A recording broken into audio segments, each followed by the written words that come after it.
Good afternoon दोस्तों, आप सभी के लिए। और जैसा कि दोस्तों आप सभी को पता ही है कि आपको एसएसजीडी के जो प्रैक्टिस सेट है दोस्तों, ये जितने प्रैक्टिस सेट मैं आपके लिए करा रहा हूँ दोस्तों, ये सारे के सारे प्रैक्टिस टेस्ट दोस्तों आपके प्रीवियस ईयर जितने भी क्वेश्चन हैं दोस्तों 2023 और 24 में पूछे गए हैं, उन सभी शिफ्टों के आधार पर ही दोस्तों आपके प्रैक्टिस सेट आपके लिए उपलब्ध कराए जा रहे हैं, जो कि आपके आने वाले एग्जामों के लिए दोस्तों बहुत ही ज़्यादा इंपॉर्टेंट जो है दोस्तों प्रैक्टिस सेट हैं। तो दोस्तों आपसे रिक्वेस्ट है कि रेगुलर आप इन प्रैक्टिस सेटों को लगाया करें, ताकि आपके आने वाले एग्जामों के लिए दोस्तों आपको बहुत ज़्यादा बेनिफिट मिल सके। और दोस्तों मैं आपको बता दूं कि एएलपी टेक्नीशियन की आंसर की आ चुकी है, तो अभी तक आपने वो आंसर की चेक नहीं किया तो प्लीज़ आप आंसर की चेक करें, अपने रॉ मार्क देखें कितने बन रहे हैं काट पिट के, और कमेंट में आप बताएं कि इतने रॉ मार्क हमारे बन रहे हैं, और साथ में जोन अवश्य लिखें, ताकि दोस्तों मैं एक एक्सपेक्टेड कट ऑफ जो है दोस्तों अच्छी तरह से आपके लिए बता सकूं। तो चलिए दोस्तों, बिना किसी देरी के हम वीडियो को स्टार्ट करते हैं। और अभी तक आपने चैनल को सब्सक्राइब नहीं किया है तो प्लीज़ आपसे रिक्वेस्ट है चैनल को सब्सक्राइब करके साथ में ऑल वाला बेल आइकन जरूर दबा लें दोस्तों, ताकि मेरी आने वाली हर वीडियो का नोटिफिकेशन सबसे पहले दोस्तों आपके पास पहुँच सके। और वीडियो को लास्ट तक देखें दोस्तों, लास्ट तक वीडियो पर बने रहें, पैटर्न को समझें, क्वेश्चनों को समझें, और वीडियो को शेयर अवश्य किया करें दोस्तों, और लाइक अवश्य किया करें। तो चलिए दोस्तों वीडियो को शुरू करते हैं। और फर्स्ट प्रश्न है दोस्तों आपके सामने। यहाँ आपसे पूछा गया था कि असहयोग आंदोलन के प्रस्ताव की पुष्टि दिसंबर 1920 में डैश में आयोजित भारतीय राष्ट्रीय कांग्रेस के वार्षिक अधिवेशन में की गई थी। यानी दोस्तों असहयोग आंदोलन की जो पुष्टि है वह किस भारतीय राष्ट्रीय कांग्रेस अधिवेशन में की गई? नागपुर में। ऑप्शन नंबर 2 आपका सही आंसर है। अगला प्रश्न है और पूछा गया है संगमरमर का रासायनिक सूत्र क्या है? तो संगमरमर का है दोस्तों CaCO3। ऑप्शन नंबर 2 आपका सही आंसर होगा। ये आपका कार्बन डाइऑक्साइड का है CO2, और CaO कैल्शियम ऑक्साइड का है दोस्तों, आपको याद रखना है। और CaOH का होल्टा ये कैल्शियम हाइड्रोक्साइड का है। तो तीनों ही आपसे पूछे जा सकते हैं आने वाले एग्जामों में, तो आपको याद रखने हैं। ठीक है दोस्तों, चलिए आगे बात करते हैं दोस्तों। अगला प्रश्न है और यहाँ आपसे पूछा गया अरब सागर से आने वाली दक्षिण पश्चिमी मानसून पवनों को अंततः उष्णकटिबंधीय अभिसरण क्षेत्र की ओर प्रवाहित करने में कौन बाधा डालता है? तो कौन डालता है दोस्तों? पश्चिमी घाट। ऑप्शन नंबर 2 आपका सही आंसर होगा। अगला प्रश्न है और यहाँ आपसे पूछा गया है भारत के 35वें राष्ट्रीय खेलों का आयोजन किस वर्ष हुआ था? तो ये हुआ था दोस्तों 2015 में। ऑप्शन नंबर 3 आपका सही आंसर होगा। अगला प्रश्न है यहाँ आपसे पूछा गया है कि प्लाज्मा झिल्ली के अंदर डैश एक तरल पदार्थ होता है। तो प्लाज्मा झिल्ली जो होती है दोस्तों, देखिए दोस्तों ये हमारी कोई कोशिका है, और यहाँ पर दोस्तों केंद्रक होता है, और केंद्र के चारों ओर दोस्तों एक प्लाज्मा झिल्ली पाई जाती है, जिसमें दोस्तों ये मान लीजिए कोई प्लाज्मा झिल्ली है, यहाँ पर दोस्तों द्रव भरा हुआ होता है। तो इस प्लाज्मा झिल्ली के अंदर जो द्रव भरा हुआ होता है इसे कहते हैं दोस्तों कोशिका द्रव्य।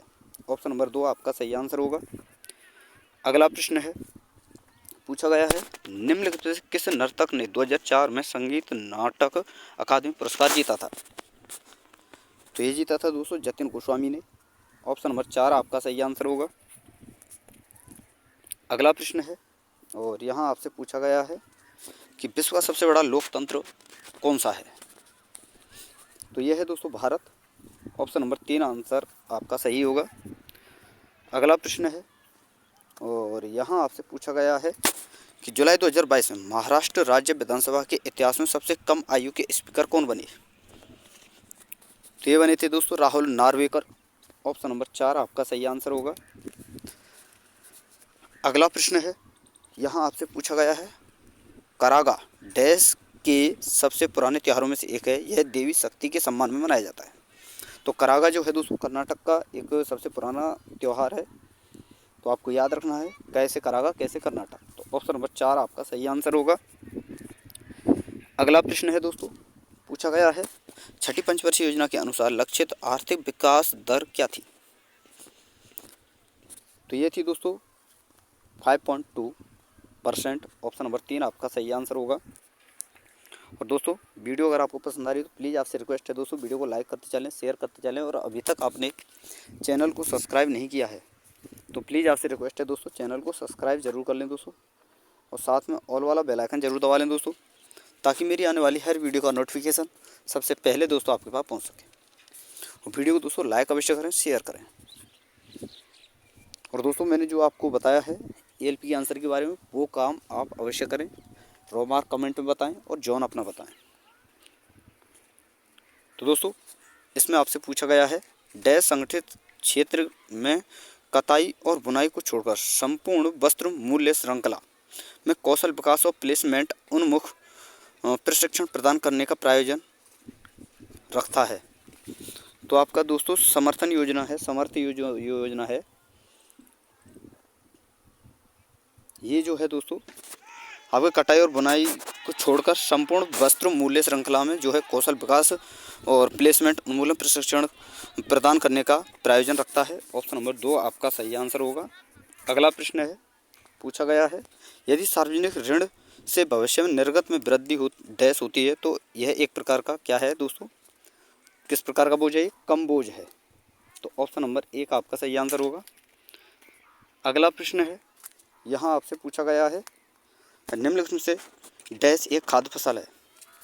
तो देखिए दोस्तों, जूट, रबड़ और कपास तीनों ही व्यापारिक फसल हैं, जबकि चावल एक खाद्य फसल है। ऑप्शन नंबर 4 आपका सही आंसर होगा, ये आपको याद रखना है। अगला प्रश्न है, पूछा गया है, निम्नलिखित में से किस जलवायु में आप रबर की फसल नहीं उगा सकते? तो ध्रुवीय जो जलवायु होती है उसमें दोस्तों कभी भी आप जो है ध्रुवीय जो है रबर फसल नहीं उगा सकते। ऑप्शन नंबर 4 आपका सही आंसर होगा। अगला प्रश्न है, पूछा गया है, भारत के शास्त्रीय नृत्यों में से कौन में से एक क्षत्रिय नृत्य निम्न में से किस धर्म की शिक्षाओं को प्रदर्शित करता है? तो कौन से धर्म से रिलेटेड है दोस्तों ये क्षत्रिय नृत्य? हिंदू धर्म से। ऑप्शन नंबर 1 आपका सही आंसर होगा। अगला प्रश्न है, और यहाँ आपसे पूछा गया है, जनगणना 2011 के अनुसार भारत का दूसरा सबसे अधिक जनसंख्या वाला राज्य कौन सा है? तो ये है दोस्तों आपका महाराष्ट्र। ऑप्शन नंबर 1 आपका सही आंसर होगा। अगला प्रश्न है, पूछा गया है, साइखोम मीराबाई चानू एक डैश है। तो ये दोस्तों एक भारतीय भारोत्तोलक हैं जो कि वेट लिफ्टर हैं। तो ऑप्शन नंबर 2 आपका सही आंसर होगा। अगला प्रश्न है, यहाँ आपसे पूछा गया है कि सातवाहन साम्राज्य की स्थापना लगभग कितने वर्ष पूर्व हुई थी? तो ये हुई थी दोस्तों 2100 वर्ष पूर्व। ऑप्शन नंबर 2 आपका सही आंसर होगा। अगला प्रश्न है, पूछा गया है, भारत का राष्ट्रपति बनने के लिए उम्मीदवार की न्यूनतम आयु कितनी होनी चाहिए? तो ये होनी चाहिए दोस्तों 35 वर्ष। तो दोस्तों ये आपके प्रश्न थे 6 फरवरी 2023 के दोस्तों 4th शिफ्ट के। जितने भी प्रश्न हैं दोस्तों सारे के सारे इंपॉर्टेंट हैं, जितने प्रैक्टिस सेट हैं सारे के सारे इंपॉर्टेंट हैं आने वाले एग्जामों के लिए। और दोस्तों वीडियो अगर आपको पसंद आई, वीडियो को लाइक करें दोस्तों, शेयर करें, और अभी तक आपने चैनल को सब्सक्राइब नहीं किया है तो प्लीज़ आपसे रिक्वेस्ट है चैनल को सब्सक्राइब करके साथ में ऑल वाला बेल आइकन जरूर दबा लें दोस्तों, ताकि मेरी आने वाली हर वीडियो का नोटिफिकेशन सबसे पहले दोस्तों आपके पास पहुँच सके। तो थैंक यू दोस्तों, धन्यवाद। फिर मिलते हैं नई वीडियो के साथ।